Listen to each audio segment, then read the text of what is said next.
Hi boys and girls, it's Miss Williams here again, and today I'm going to do a tutorial on rounding. I've noticed that a lot of my students are having trouble with rounding, especially larger numbers, and it's really important to be able to round correctly because we use estimation pretty much every day in a lot of what we do. So let's go ahead and get started. Alright, so most of the time when you round, you're usually told what value or place value to round to. So, for example, you may get asked to round to the nearest 10. So let's do an example of rounding to the nearest 10. Let's say you're looking at the number 48. So if you're rounding to the nearest 10, you want to go ahead and look at your digit in the tens place. And then you're going to look at the digit to the right of it. And in this case, the digit is an 8. In my class, we have a little chant that we say. We say 5 or more, you raise the score. 4 or less, you give it a rest. So in this case, we have an 8. That's going to be 5 or more. So we're going to raise the score on the 4, which is really a 40. We're going to raise it up to a 50. Okay, let's look at an example. Actually, let's do another example in the tens. So let's say we're given the number 62.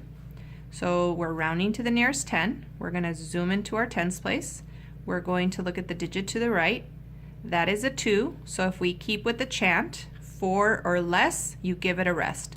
So we're giving the 6 a rest and we're staying at 60. Okay, now let's see if we were being asked to round to the nearest 100. Let's take a look at an example. Okay, here I have the number 245. If we zoom into our hundreds place, we have a 2. We're going to go ahead and look at the digit to the right to give us a little hint about what number we're going to round to. We have a 4, and our chant says 4 or less, you give it a rest.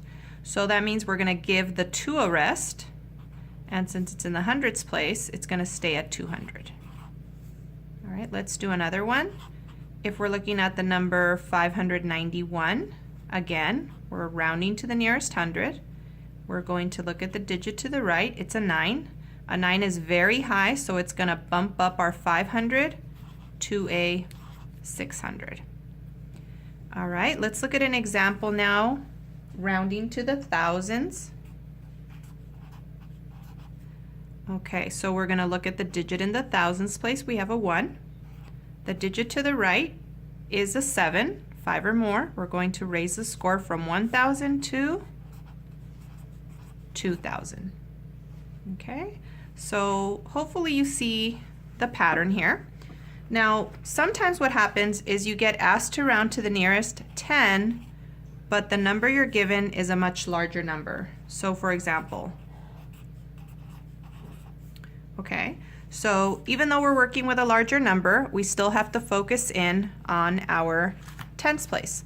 So we're going to look at the 3 because it's in the tens place. We're still doing the same thing. We're looking at the digit to the right, which is an 8. Because the 8 is a high number, it's going to raise the score on our 3 tens and it's going to change it to 4 tens or 40. So if you really think about it, this 38 is rounding to 40, which is the closest 10. But because we did not do anything to these 2 digits, those stay the same. And let me show you an example also with the hundreds, rounding to the nearest hundreds. But let's say the number you're given is a larger number, something like 28,406. So again, remember to focus in on the value you're being asked to round to. So you're going to zoom into your hundreds place. We have a 4. You still look at the digit to the right. It's a 0, which is obviously very low.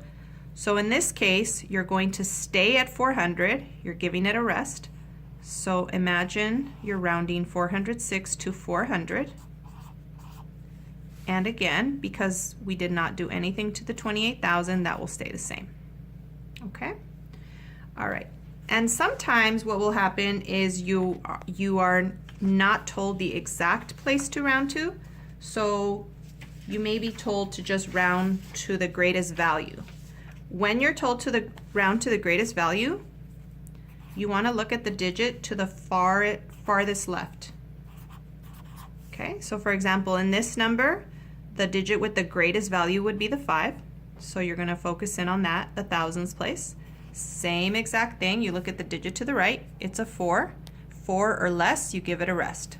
So we're going to give our 5,000 a rest and stay at 5,000. Okay, let's do one more like that. Let's say you're given the number 28,406. You're being told to round to the greatest value. The greatest value is the digit in the 10,000s place. Same pattern, you're looking at the digit to the right. The 8 is a high number, so you're going to bump this 20,000 up to 30,000. Okay? And sometimes, boys and girls, you're just not going to be told what value to round to at all. When that happens, the best thing to do is just go ahead and round to the greatest value, or use your math common sense to think about what would be the best place to round to. And then one last thing I wanted to point out is that when you do round a number, you always want to use your math reasoning to ask yourself if the number you came up with is a reasonable number. So for example, if you're being asked to round to the nearest 10, your answer should look something like this.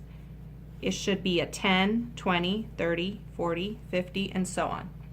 If you're being asked to the nearest 100, your answer should also be a number in the hundreds. 100, 200, 300, 400, 500, and so on. If you're being asked to round to the nearest 1,000, your answer should look something like that. And lastly, if you're being asked to round to the nearest 10,000, your answer should continue in the pattern of the 10,000s. And so on for the 100,000s and even the millions. Do you see the pattern, boys and girls? So always ask yourself at the end if your answer seems reasonable. Just as an example, here's the number 260. Sometimes I see students that are being asked to round to the nearest 100, and they come up with an answer like this, 260. And you have to ask yourself, boys and girls, if you're being asked to round to the nearest 100, does this look like a number that's rounded to the nearest 100? No, it does not. So your answer should look something more like this. Same thing here. Let's say this student was being asked to round to the nearest 1,000, and they came up with an answer like this. This number does not look like it's been rounded to the nearest 1,000. A number rounded to the nearest 1,000 would look something like this, with a digit in this place. So hopefully, boys and girls, this tutorial will help you to do better with your rounding. And always remember to ask yourself if your rounded answer or estimated answer is reasonable. That's it for today, boys and girls. Thank you.